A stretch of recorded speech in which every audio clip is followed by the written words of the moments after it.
In October 2022, a cryptocurrency trader walked into a Discord server and legally manipulated $114 million from a decentralized exchange using nothing but open market orders. October 11th, 2022, 8:47 p.m. Coordinated Universal Time. Avraham Eisenberg sits in front of 3 monitors in a rented apartment in Ramat Gan, Israel. The screens glow blue against drawn curtains. He has already funded 2 wallets. The first holds $5 million in USDC stablecoin. The second holds $5 million. Smart contracts enforce the rules. Users deposit collateral. They open leverage positions. If the collateral value drops below maintenance requirements, the protocol liquidates the position automatically. The system relies on price oracles, external data feeds that tell the smart contracts what assets are worth. Mango market. In a market with low liquidity and concentrated control, the lag becomes a window. Eisenberg understands this. He has studied the protocol documentation for 6 weeks. He knows the MNGO token, Mango Market's governance token, trades on only 3 venues with meaningful volume. He knows the Oracle pulls price data from these venues with a weighted average. He knows that if he can move the price on these venues faster than the Oracle updates,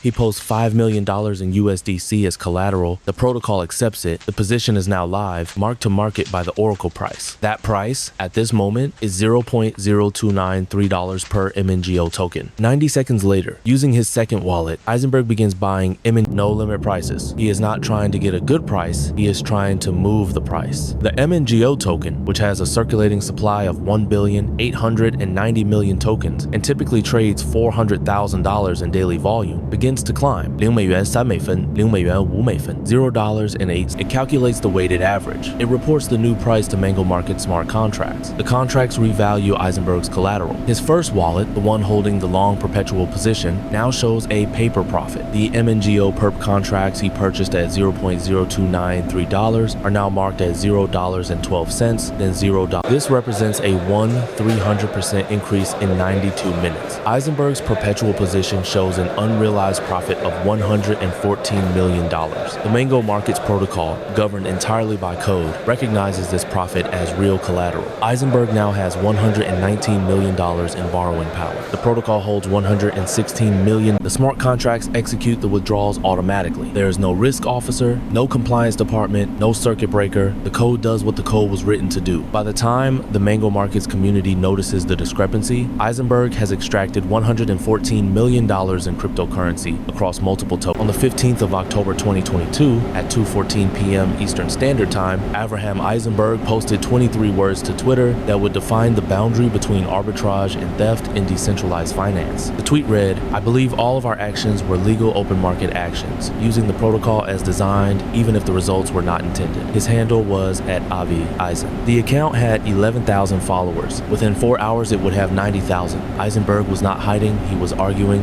3 days earlier, on October 11, Mango Markets, a decentralized exchange built on the Solana blockchain, had lost 104. The inflated price allowed him to borrow $114 million against his now overvalued collateral. He withdrew the funds. The price collapsed. Mango Markets was insolvent. But Eisenberg did not call it theft. He called it a highly profitable trading strategy. At 7:32 p.m. that same evening, Eisenberg joined Mango Markets emergency. 217 people were in the channel. Eisenberg's microphone icon turned green. His voice was calm, almost monotone. He introduced himself by his Twitter handle. He said he was willing to negotiate. The Mango team had already frozen the protocol. Withdrawals were disabled, but the funds Eisenberg had taken were in his custody, sitting in wallet addresses Fira and Dota FVP Yug X Neo Vugufu FDV PJ FT XA RGX BZVT Kne and Alta Utvo. This was decentralized finance. There were no chargeback, no central authority. The only leverage they had was public pressure and the promise of legal action. Eisenberg made an offer. He would return $67 million to the Mango treasury. In exchange, the DAO, the decentralized autonomous organization that governed Mango Market, the Mango team was silent for 11 seconds. Then they asked him to put the offer in writing. Eisenberg drafted Mango Governance Proposal #4. The title was Proposal to Resolve Mango Incident. The body was 162 words. It outlined the terms: $67 million returned, all outstanding debts forgiven, no legal pursuit of the remaining funds, and a full token holders could vote yes or no, weighted by the number of MNGO tokens they held. Eisenberg himself held 32 million MNGO tokens, the same tokens he had purchased during the exploit. He voted yes with all of them. On October 17, at 11:59 p.m., the vote closed. The result was 98.9% in favor. Eisenberg transferred $67 million back to the Mango treasury in 3 transactions. $30 million in USD. On October 18, he posted, "To be clear, mango was a profitable trade, not an exploit. I used the protocol exactly as it was designed. If that's illegal, then every arbitrage trader on Wall Street is a criminal." He compared himself to high-frequency trading firms like Citadel Securities and Virtue Financial, who make billions exploiting microsecond inefficiencies in public markets. He cited the 2010 flash crash when algorithmic traders drained $1 billion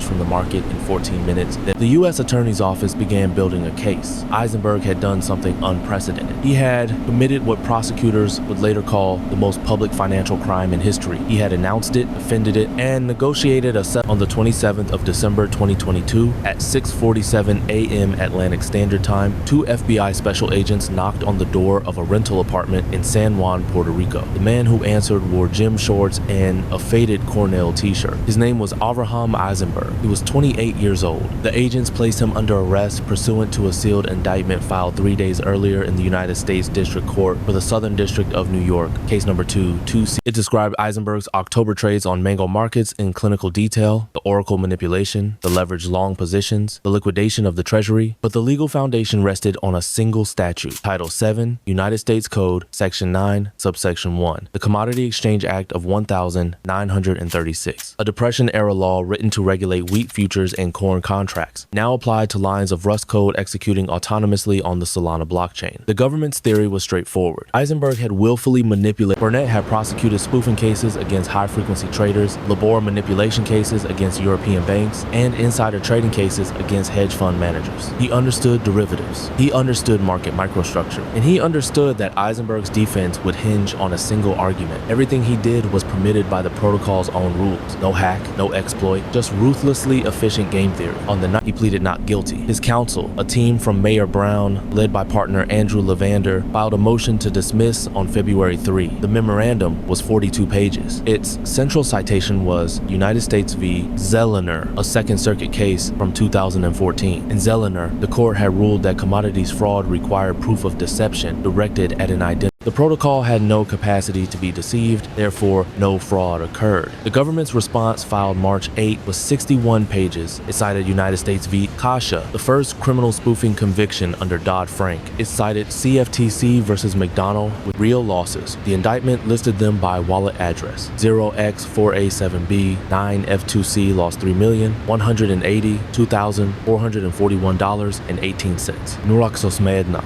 400 malost, 1, 927 338,52. 14 addresses in total. Combined damages, $114,267,000. Judge Arun Subramanian, the protocol's permissionless nature does not immunize conduct that meets the statutory definition of willful manipulation under 7 U.S.C. Section 9.1. The decision sent shockwaves through decentralized finance. If Eisenberg's trades were criminal, then every arbitrage bot, every liquidation engine, every maximum extractable value strategy operated in legal gray area. The boundary between clever trading and market manipulation had always been subjective spoofing. Wash trading and layering were illegal because they involved deceptive intent. But Eisenberg had placed real orders. He had taken the complaint named Mango Markets DAO itself as a defendant, a legal entity that existed only as a collection of smart contracts and a Cayman Islands foundation with no employees. The SEC sought disgorgement of $114,267,000 plus prejudgment interest calculated at the federal rate of 5.25% per annum from the 11th of October 2020. On the 18th of April 2024, at 3:47 p.m. Eastern Time, 12 jurors walked back into courtroom 26B of the United States District Court for the Southern District of New York. They had deliberated for 4 hours and 11 minutes. The foreman, a retired accountant from Queens, handed a single sheet of paper to the clerk. Avraham Eisenberg sat motionless at the defense table, his red porcelain face reflecting the overhead fluorescence. Section 1343, guilty. Count 2, commodity fraud, guilty. Count 3, market manipulation, guilty. The jury had concluded that code was not law, or at least that exploiting code could still be crime. Judge Arun Subramanian set sentencing for the 29th of July 2024. Under federal sentencing guidelines, Eisenberg faced a maximum of 20 years in federal prison. The prosecution had argued for the upper range. Assistant U.S. Attorney Thomas Burnett told the court that Eisenberg had weaponized the architecture. The The defense had maintained that every transaction Eisenberg executed was visible on-chain, that he had used no private keys he did not own, that he had violated no terms of service because Mango Markets had no terms of service. The jury rejected this argument in 4 hours. The conviction rested on a single legal principle: intent. Prosecutors had introduced Eisenberg's own tweets as evidence. On the 15th of October 2022, 6 days after the exploit, Eisenberg had written, "I believe all of our actions were legal, open market actions." Using the defense argued that uncertainty about legality is not the same as intent to defraud. The jury sided with the government. Mango Markets never recovered. By March 2023, 5 months after the exploit, the protocol's total value locked had collapsed from $114 million. The Mango token, which had traded at $0.04 before the exploit, fell to $0.0031 by the time of Eisenberg's conviction. The protocol's GitHub repository showed its last commit on the 8th of February 2024, a minor bug fix submitted by a developer who no longer responded to Discord messages. The Eisenberg case established precedent that would reshape decentralized finance. On the 2nd of May 2024, 2 weeks after the verdict, the Commodity Futures Trading Commission filed civil charges against 3 other DeFi exploiters, citing Eisenberg's $114 million